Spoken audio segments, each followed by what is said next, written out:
10th standard exercise 1.2ல the second sum question வாசிக்கிறேன் பாருங்க.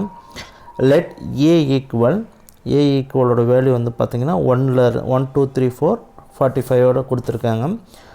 அது ரிலேஷன் நம்மளுக்கு என்ன கொடுத்துருக்காங்க அப்படின்னு சொன்னால் the square of the number square is of the number அப்படின்னு சொல்லியிருக்காங்க. நமக்கு என்ன சொல்லியிருக்காங்க, அதோட கிராஸ் வந்து ஏ கிராஸ் பியாகவே கொடுத்துருக்காங்க. இப்போ தான் நம்மளுக்கு கொஸ்டின் பாருங்கள், நம்மளுக்கு டொமைனும் அண்ட் ரேஞ்சும் கேட்டிருக்காங்க. நம்மளுக்கு கொடுத்துருக்கிறத ஃபஸ்ட்டு ஆர்டரை நம்ம எழுதிக்குவோம். ஓகேங்களா, நம்ம இதை ஏரோ டயக்ராமில் போட்டால் அழகாக இருக்கும் அப்படின்னு நினைக்கிறேன். ஸோ ஏரோ டயக்ராமில் நான் போடுறேன் பாருங்கள். ஏ கிராஸ் ஏவுமே இருக்கணும் அப்படின்னு சொல்லியிருக்காங்க.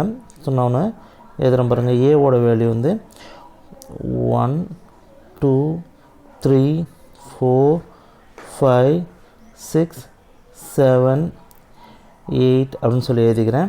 இன்னும் போயிட்டே இருக்குது. அது ஏரோ டயக்ராமில் 3 புள்ளி வச்சுக்கலாம். அதேமாரி இதுவும் ஏ தான், இன்னொரு பக்கமும் நமக்கு ஏ தான் இருக்குது. சரி, இன்னொரு பக்கம் நமக்கு ஏ தான் இருக்குது, அதுவும் நம்ம ஏ தான் எழுதுகிறோம். ஸோ எழுதிக்கிறேன் பாருங்கள். 1 2 2. இப்போ இந்த பக்கம் ஸ்கொயராக இருக்கணும் அப்படின்றதால நான் என்ன எழுதிக்கிறேன். அடுத்தது 4 டாட் டாட் 4 டாட் டாட், அடுத்தது வந்து 9, அடுத்தது வந்து 16 25, அடுத்தது 36 டாட் டாட் டாட் டாட் 45 முடிஞ்சிருச்சு. ஓகேங்களா, இப்போ ரிலேஷன் பாருங்கள். எஃப் ஆஃப் எக்ஸுங்க எழுதுகிறேன். எஃப் ஆஃப் எக்ஸ் வந்து ஸ்கொயரில் இருக்கணும். ஸோ ஓகேங்களா, எஃப் ஆஃப் எக்ஸ் வந்து ஸ்கொயரில் இருக்கணும். எக்ஸை வந்து அந்த பக்கம் வந்து எக்ஸ் ஸ்கொயராக இருக்கணும். ஸோ நம்ம 1ன்னு போட்டால் அந்த பக்கம் 1 ஸ்கொயர்னாது 1. ஓகேங்களா, அடுத்தது 2ன்னு போட்டால் 2 ஸ்கொயர் வந்து 4ஆக வந்திருக்கணும்.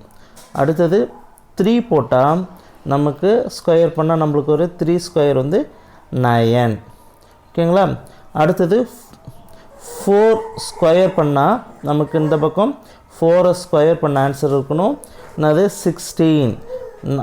5 ஸ்கொயர் பண்ணணும். அடுத்து 5 ஸ்கொயர் பண்ணால் நமக்கு 25.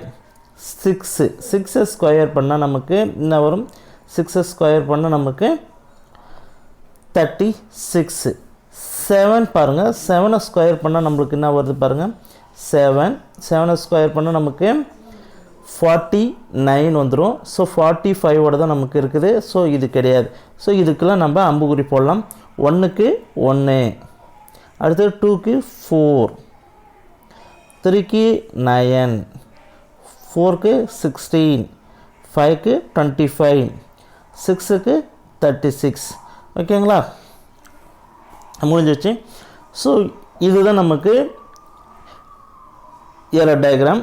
இந்த ஏரோ டயக்ராமில் இருந்து நமக்கு, அதாவது நம்மளுக்கு கொடுத்துருக்கிற கொஸ்டினை அப்படியே அழகாக எழுதிட்டோம்.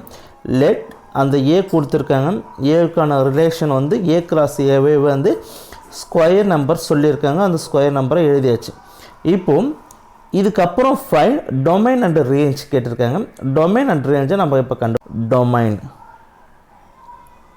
டொமைன் எழுதணும். ஓகேங்களா, டொமைன் அப்படின்னா கொஸ்டின்.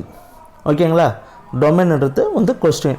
அப்போ 1க்கு 1 வந்திருக்கு, 2க்கு வந்திருக்கு, அதேமாரி 6 ஒன்லி தான் வந்திருக்கு. அதனால் நம்ம எழுதிக்கலாம் 1 2 3 4 5 6. ஓகேங்களா, அடுத்தது வந்து ரேஞ்ச் கண்டுபிடிக்க சொல்லியிருக்காங்க. ரேஞ்ச் எழுதுகிறோம் பாருங்கள். ரேஞ்ச் பார்த்திங்க அப்படின்னு சொன்னால் தி ஆன்சர், நமக்கு கொடுத்துருக்கிற கொஸ்டினுக்கான ஆன்சர் தான் வந்து ரேஞ்ச். ஓகேங்களா, அப்போ ஆன்சர் என்ன இருக்குது, 1 இருக்குது, அடுத்தது 4 இருக்குது, அடுத்தது வந்து 9, அடுத்தது வந்து 16, அடுத்தது வந்து 25, அடுத்தது வந்து 36. இதுதான் வந்து நமக்கு ஆன்சர். நம்மளுக்கு கொஸ்டின் வந்து டொமைன், ஆன்சர் வந்து ரேஞ்ச். ஓகேங்களா.